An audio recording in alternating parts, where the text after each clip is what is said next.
So hello and welcome to our today's video in which we are going to discuss our chapter number 5, Water of SST part Geography.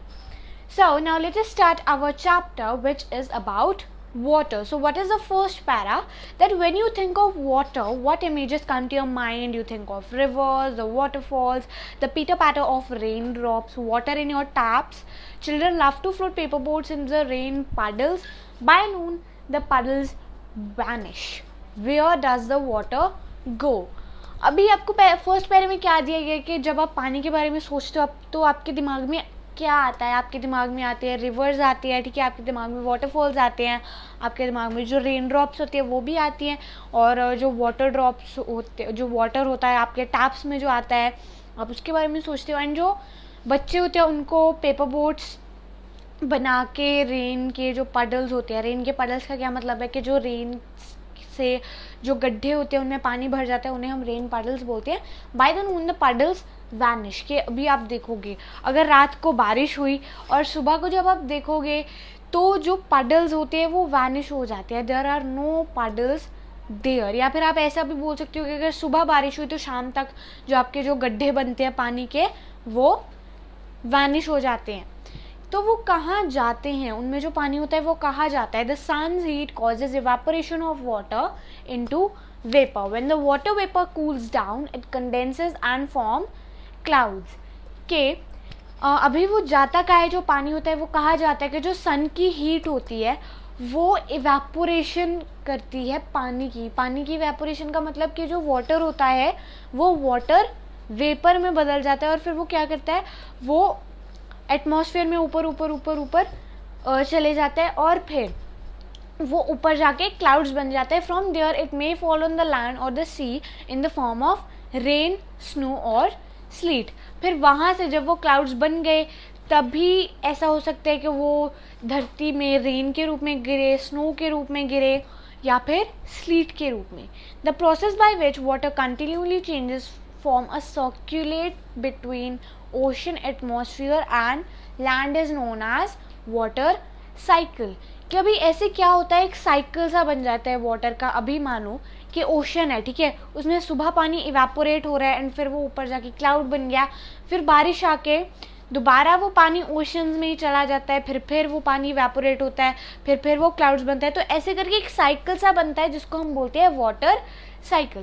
Our earth is like a terrarium. The same water that existed centuries ago still exists today. The water used to irrigate a field in Haryana may have flowed down. अच्छा, ये terrarium का मतलब क्या होता है? Terrarium अभी वो glossary में आप लोग देख सकते हैं। It is an artificial enclosure for keeping a small house plants. अभी वहाँ पे यहाँ पे आपको टेरेरियम की पिक भी दे रखी है। This is the pic of terrarium के वो एक आर्टिफिशियल सा एक एटमॉस्फेयर सा होता है जो प्लांट्स को कीप करने के लिए बनाया जाता है ताकि आप प्लांट्स को घर में रख सको।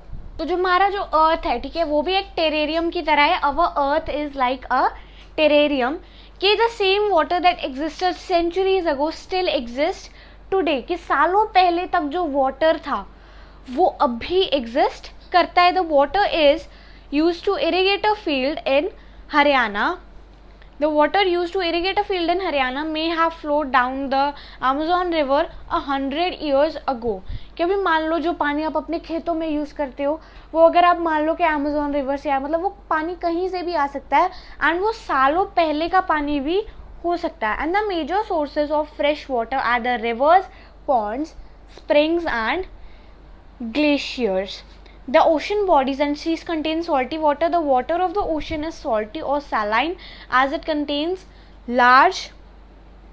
अच्छा, जो मेजर सोर्सेज हैं वाटर के वो कौन से हैं? मेजर सोर्सेज हैं वाटर के रिवर्स, पॉन्ड्स, स्प्रिंग्स और glaciers. The ocean bodies and the seas contain salty water. The water of the ocean is salty or saline as it contains a large amount of dissolved salts. Most of the salt is sodium chloride or the common table salt that you eat। और अभी ये देखो, जो तो आपके जो natural sources हैं water के, स्प्रिंग्स, पॉन्ड्स एक्सेट्रा, जो आपके रिवर्स हो गए, पॉन्ड्स हो गए, लेक्स हो गए, ठीक है, वो आपके मेजर सोर्सेज है वाटर के, एंड और भी कई मेजर सोर्सेज जैसे सी हो गए, ओशन हो गया. But the amount of dissolve salt, most of the salt is sodium chloride और the common table salt that you eat. But इन दोनों में डिफरेंस क्या है कि जो ओशंस एंड सॉल्ट्स होते हैं उनमें सॉल्ट्स जो हैं वो डिजॉल्व होते हैं. सॉल्ट्स मतलब नमक जो है डिजॉल्व होता है. अगर आप कहीं समुद्र का पानी टेस्ट करोगे तो वो सॉल्टी होगा. Most of the salts is sodium chloride और the common table salt that you eat. और जो ज़्यादातर जो सॉल्ट होता है वो या तो सोडियम क्लोराइड होता है या फिर जो कॉमन टेबल सॉल्ट आप यूज़ करते हो या फिर जो आप खाते हो. Now our next topic is distribution of water bodies. We all know that 3/4 of the earth's surface is covered by water. If there is more water than land on this earth, why do so many countries face water scarcity? Is all the water on the earth available to us? The following tables give the distribution of water in percent. तो अभी हमें इस पैरे में क्या दिया गया है कि हमें सबको पता ही होगा कि जो हमारा 3/4 ऑफ अर्थ है, अभी 3/4 का मतलब क्या है कि मान लो जो अर्थ है, ठीक है, वो टोटली 4 पार्ट्स में डिवाइडेड है. कि जो अर्थ है वो मान लो टोटली 4 पार्ट्स में डिवाइडेड है, और अगर हम उसमें से 3 पार्ट्स वाटर को दे दें, वो पार्ट मतलब कवर किया हुआ है वाटर ने अर्थ का. मतलब अगर हम अर्थ के टोटल 4 पार्ट्स कर दें और उसके 3 पार्ट वाटर को जाएंगे और फिर जो एक पार्ट बचेगा उसमें हमारे जो इतने सारे कंट्रीज हैं वो सिचुएटेड हैं. एंड फिर आप ये पूछोगे कि if there is more water than land on this earth, why do so many countries face water scarcity. कि अगर हमारे अर्थ पे जो वाटर की परसेंटेज है वो लैंड से ज़्यादा है तो इतनी सारी कंट्रीज़ को जो पानी की शॉर्टेज है वो क्यों फेस करनी पड़ रही है. Is all the water on earth available to us. कि जो सारा वाटर है अर्थ पे क्या वो हमें अवेलेबल है. अभी ये जो फॉलोइंग इन्होंने टेबल बनाया हुआ है वो ये दर्शाता है कि जो कितनी परसेंटेज हमारे यूज़ की है एंड कितनी किस किस सोर्स ऑफ वाटर को जाती है. अभी ये साइड वाले जो बॉक्सेस है ये हम बाद में रीड करेंगे, ये वाले भी बहुत इंपॉर्टेंट होते हैं. So now let us read that कि ओशंस के पास 97.3% जाता है वाटर का. जो सबसे ज़्यादा जो वाटर है वो किस में प्रेजेंट है, ओशंस में, 97.3. बट इस 97.3 का कोई भी फ़ायदा नहीं है बिकॉज जो ओशंस का वाटर होता है वो सैलाइन होता है. Oceans water is saline, that's why it can not be used for our self. इसीलिए हम उसको खुद के लिए नहीं यूज़ कर सकते क्योंकि हम नमक वाला पानी भी नहीं पी सकते. And the next one is ice caps. Ice caps मतलब जो हमारे ग्लेशियर्स वगैरह होते हैं, ठीक है, द आइस कैप्स, या फिर जो हम लोग बोल सकते हैं जो बर्फ़ बन चुका है, जो पानी बर्फ़ बन चुका है, या फिर आप लोग ग्लेशियर्स भी बोल सकते हो. आइस कैप्स उनको कितना परसेंटेज जाता है, 0.02%. और फिर आपका जो ग्राउंड वाटर है, जो हमारे अर्थ के जो नीचे वाटर होता है जिसको हम हैंड पंप की मदद से बाहर निकालते हैं, उसका जो है वो परसेंटेज कितना है ग्राउंड वाटर का, 0.68% है. मतलब वो 1% से भी कम है. Now the next is fresh water lakes. What is the meaning of fresh water lakes. Fresh water lakes का मतलब होता है जो बारिश से जो पानी आता है उसको हम लोग फ्रेश वाटर बोलते हैं, और उससे जो लेक्स बनते हैं उसको हम फ्रेश वाटर लेक्स बोलते हैं.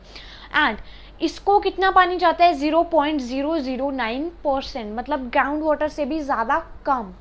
Now the next one is inland seas and salt lakes. अभी वहाँ पे तो हमने ओशंस पढ़ लिया, अभी ये सीज है या फिर आप लोग सॉल्ट लेक्स कह सकते हो. सी ओशन से थोड़े से छोटे होते हैं, उनको 0.009% जाता है. The next is one is in atmosphere. Atmosphere मतलब जो हमारे हवा जो प्रेजेंट होती है उसमें भी ह्यूमिडिटी थोड़ी सी होती है, मॉइस्चर प्रेजेंट होता है, वो होती है 0.0019%. And the next one is water. Water को the next one is rivers. Rivers को कितनी परसेंटेज आती है, 0.0001%. और फिर ये सब जो अगर आप इनको ऐड करोगे तो इसका जो टोटल बनेगा वो 100 बनेगा. तो इसी वजह से ये जो टोटल ये हमें बताया गया है कि किस किस को कितना कितना परसेंट मिला है. So one thing you have to notice here कि वहाँ पे साइड में आपको ये भी दिया गया है कि वो जो ओशियंस के आपको साइड में ये दिया गया है कि वो सैलाइन वाटर है. And at the side of these all ice caps, ground water, fresh water lakes, ठीक है, इन सब के साइड में आपको दिया गया कि ये फ्रेश वाटर है. इन सब की साइड में दिए गए फ्रेश वाटर एंड उसकी साइड दिया गया आपको सैलाइन वाटर। मतलब अगर हम अंदाज़ा लगाएं, अगर हम 97 को 100 में से माइनस करें तो आप अंदाज़ा लगा सकते हो कि सिर्फ 3%, 3 और 2% ही हमारे यूज़ का है। जो हमारा वाटर है वो 3 और 2% ही फ्रेश वाटर है जिसको हम यूज़ कर सकते हैं। तो अब हम लोग ये साइड वाले बॉक्सेस भी पढ़ लेते हैं कि salinity in the amount of salt in grams present in 1000 grams of water, the average salinity of the ocean is 35 parts per 1000। तब अभी ये क्या होता है कि जो सैलिनिटी होती है, ठीक है, अभी आपको ये तो पता ही होगा कि जैसे हम लोग ये बोलते हैं 6 मीटर पर मिनट, या फिर आप लोग पर जो हम पर यूज़ करते हैं ना PER वाला, तो अभी ये सैलिनिटी ऑफ वाटर में कैसे काम करता है। जैसे अगर हम मीटर को मिनट से कंपेयर करें, जैसे 1 मीटर पर मिनट 340 ग्राम्स पर मिनट, तो ऐसे ही हम लोग सैलिनिटी ऑफ वाटर का भी एक हमने फॉर्म बना रखा है। वो क्या है, 1000 ग्राम्स पर 1000 ग्राम सैलिनिटी ऑफ वाटर जज की जाती है। और for example, if we take that the average salinity of the ocean is 35 parts per 1000, 35 parts per 1000 मतलब 35 parts per 1000। अभी हम लोग जैसे बोलते हैं 6 metre per minute, 10 metre per minute, और यू कैन से 1 kg पर मिनट, ऐसा हम लोग करते हैं ना मिनट। तो अभी देखो हम वाटर को किससे जज करेंगे, हम वाटर को तो ग्राम्स में ही जज करेंगे ना। So this will be 1000 grams of water. So this will be 35 parts of salinity per 1000 grams of water. So हम लोग ये भी जो हमारा साइड वाला बॉक्स है इसको भी हम लोग रीड कर लेते हैं। Dead Sea in Israel has salinity of 340 grams per liter of water. Swimmers can float in it because the increased salt content makes it dense. अभी ये जो डेड सी क्या है, ये एक सी है इजराइल में, एंड इसकी जो सैलिनिटी है वो है 340 ग्राम्स पर लीटर के। 340 ग्राम के जो पर लीटर की जो इसकी सैलिनिटी है वो 340 ग्राम, जो नॉर्मल से बहुत ही ज़्यादा है। और जो स्विमर्स होते हैं वो इस सी में फ्लोट कर सकते हैं because the increase salt content makes it dense, क्योंकि जो इंक्रीज सॉल्ट कंटेंट, इसमें जो ज़्यादा जो सॉल्ट होता है वो इसको घना बना देता है। So this is the activity, इसको आप रीड कर सकते हो। Water is absolutely essential for survival. Water alone can quench our thirst when we are thirsty. Now don't you think we are wasting a precious resource when we use water carelessly. अभी last में हमें क्या दिया गया कि water is absolutely essential for life, कि जो water है वो हमारे लिए बहुत ही ज़्यादा ज़रूरी है, एंड सिर्फ वाटर ही हमारी जो प्यास है उसको बुझा सकता है। Now don't you think that we are wasting a precious resource when you use water carelessly, कि हम जब वाटर को केयरलेसली यूज़ करते हैं तो वो वेस्ट हो जाता है, तो इसीलिए हमें पानी वेस्ट नहीं करना चाहिए। So rest of the chapter we will read in our next videos. That was all for today. Thank you.